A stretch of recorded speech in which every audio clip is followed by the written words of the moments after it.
బైబిల్లో ప్రకటన గ్రంథము 2వ అధ్యాయము 4-5 వచనాలలో ఇలా వ్రాసి ఉంది.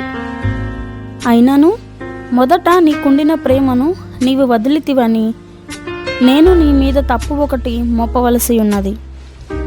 నీవు ఏ స్థితిలో నుండి పడితివో అది జ్ఞాపకం చేసుకొని మారు మనసు పొంది ఆ మొదటి క్రియలను చేయుము. అట్లు చేసి నీవు మారు మనసు పొందితేనే సరి.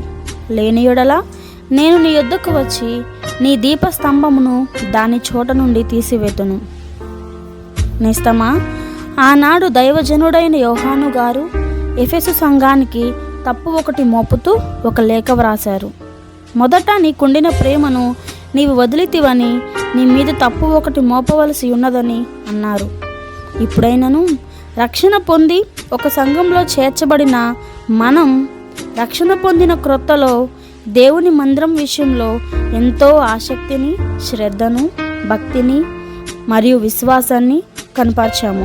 అలాగే అన్ని విషయాలలో సహనాన్ని, ఓర్పును, క్షమాగుణాన్ని, తగ్గింపును, విధేయతను కలిగి జీవించాం.